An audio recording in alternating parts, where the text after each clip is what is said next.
जब बिजली आई और बल्ब इजाद हुआ, तो जज़ीरा अरब के अंदर आने वाला ये पहला बल्ब था।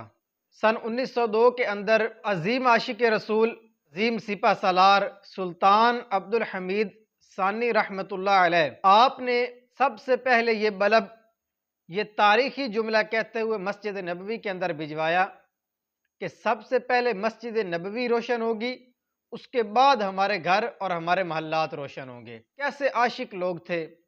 और वैसे भी जो सल्तनत उस्मानिया है, इसके जितने भी हुक्मरान गुजरे हैं, उन सब की इश्क रसूल के हवाले से, मुसलमानों की दाद रसी के हवाले से और इस्लामी कुड़न के लिहाज से एक नई मिसाल मिलती है। अल्लाह तबारक व तआला ने शुरू से ही तुर्कों को बहुत इश्क रसूल से नवाजा है। अल्लाह तबारक व तआला इनके इश्क रसूल का सदका हमें भी नसीब फरमाए और नबी करीम अलैहिस्सलातु वस्सलाम की पक्की और सच्ची मोहब्बत नसीब फरमाए।